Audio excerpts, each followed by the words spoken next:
ಬಾಗಲಕೋಟೆ ಜಿಲ್ಲೆಯಲ್ಲಿ diesel smuggling ದಂಧೆ ಪ್ರಕರಣಕ್ಕೆ ಸಂಬಂಧಪಟ್ಟಂತೆ ಗ್ಯಾರಂಟಿ ನ್ಯೂಸ್ ಸುದ್ದಿ ಬಿತ್ತರಿಸ್ತಾ ಇದ್ದಂತೆ ಸ್ಮಗ್ಲಿಂಗ್ ಗ್ಯಾಂಗ್ ಎಸ್ಕೇಪ್ ಆಗಿದೆ.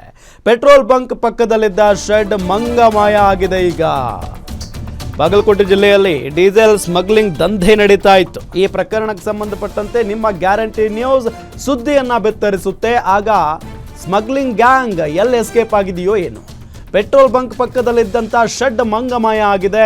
ಗ್ಯಾರಂಟಿ ನ್ಯೂಸ್ ಸುದ್ದಿ ಬಿತ್ತರಿಸಿದ 4 ಗಂಟೆಗಳಲ್ಲಿ ಕಾಲ್ಕಿತ್ತಿದ್ದಾರೆ ದರೋಡೆಕೋರರು ಅಥವಾ ದಂಧೆಕೋರರು.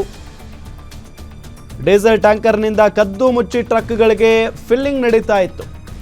20,000 ಲೀಟರ್ ಟ್ಯಾಂಕರ್ನಿಂದ ಡೀಸೆಲ್ ಕಳ್ಳತನ ಆರೋಪ ಇತ್ತು. ಬಾಗಲಕೋಟೆ ಜಿಲ್ಲೆ ಮುಧೋಳ ತಾಲೂಕಿನ ಲೋಕಾಪುರದಲ್ಲಿತ್ತು ಈ ಶೆಡ್. ಬಾಗಲಕೋಟೆ ಜಿಲ್ಲೆಯಲ್ಲಿ ಡೀಸೆಲ್ ಸ್ಮಗ್ಲಿಂಗ್ ದಂಧೆ ಪ್ರಕರಣಕ್ಕೆ ಸಂಬಂಧಪಟ್ಟಂತೆ ಗ್ಯಾರಂಟಿ ನ್ಯೂಸ್ ಸುದ್ದಿ ಬಿತ್ತರಿಸಿದ 4 ಗಂಟೆಗಳಲ್ಲಿ ದಂಧೆಕೋರರು ಕಾಲ್ಕಿತ್ತಿದ್ದಾರೆ. ಸುದ್ದಿ ಬಿತ್ತರಿಸಿದ ಬೆನ್ನಲ್ಲೇ ಡೀಸೆಲ್ ವಾಹನ ಎಸ್ಕೇಪ್, ಶೆಡ್ ನೆಲಸಮ ಮಾಡಿದ್ದಾರೆ. ಡೀಸೆಲ್ ವಾಹನವನ್ನು ತೆಗೆದುಕೊಂಡು ಹೋಗಿದ್ದಾರೆ. ಅಲ್ಲಿದ್ದಂಥ ಶೆಡ್ಡನ್ನು ನೆಲಸಮ ಮಾಡಾಕಿದ್ದಾರೆ. ಡೀಸೆಲ್ ಟ್ಯಾಂಕರ್ನಿಂದ ಕದ್ದು ಮುಚ್ಚಿ ಟ್ರಕ್ಗಳಿಗೆ ಫಿಲ್ಲಿಂಗ್ ನಡೀತಾ ಇತ್ತು. 20,000 ಲೀಟರ್ ಟ್ಯಾಂಕರ್ನಿಂದ ಡೀಸೆಲ್ ಕಳ್ಳತನ ಮಾಡ್ತಾ ಇದ್ರು ಅನ್ನೋ ಆರೋಪ. ಬಾಗಲಕೋಟೆ ಜಿಲ್ಲೆ ಮುಧೋಳ ತಾಲೂಕಿನ ಲೋಕಾಪುರದಲ್ಲಿ ಈ ಶೆಡ್ ಇತ್ತು. ನಿಮಗೆ ದೃಶ್ಯದಲ್ಲಿ ನಾವು ತೋರಿಸ್ತಾ ಇದ್ದೀವಿ. ಆ ಶೆಡ್ ಈಗ ಸಂಪೂರ್ಣವಾಗಿ ನೆಲಸಮ ಮಾಡಿ ಹೋಗಿದ್ದಾರೆ.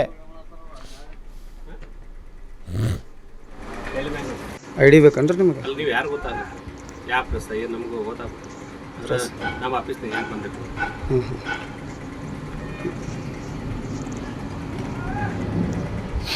ಯಾರು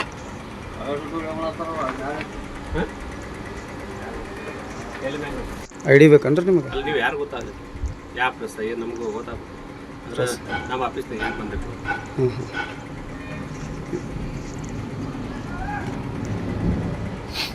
ಯಾರು ಗಮನಿಸ್ತಾ ಇದ್ದೀವಿ. ಸ್ಮಗ್ಲಿಂಗ್ ಗ್ಯಾಂಗ್ ಎಸ್ಕೇಪ್ ಆಗಿರೋದನ್ನು. ಬಾಗಲಕೋಟೆಯಲ್ಲಿ ಡೀಸೆಲ್ ಸ್ಮಗ್ಲಿಂಗ್ ದಂಧೆ ನಡೀತಾ ಇತ್ತು. ಸೊ ಈ ವಿಚಾರಕ್ಕೆ ಸಂಬಂಧಪಟ್ಟಂತೆ ಗ್ಯಾರಂಟಿ ನ್ಯೂಸ್ ಯಾವಾಗ ಸುದ್ದಿಯನ್ನು ಬಿತ್ತರಿಸಿತ್ತು ಗೊತ್ತಾಗಿ ಡೀಸೆಲ್ ಸ್ಮಗ್ಲಿಂಗ್ ಗ್ಯಾಂಗ್ ಎಸ್ಕೇಪ್ ಆಗಿದೆ.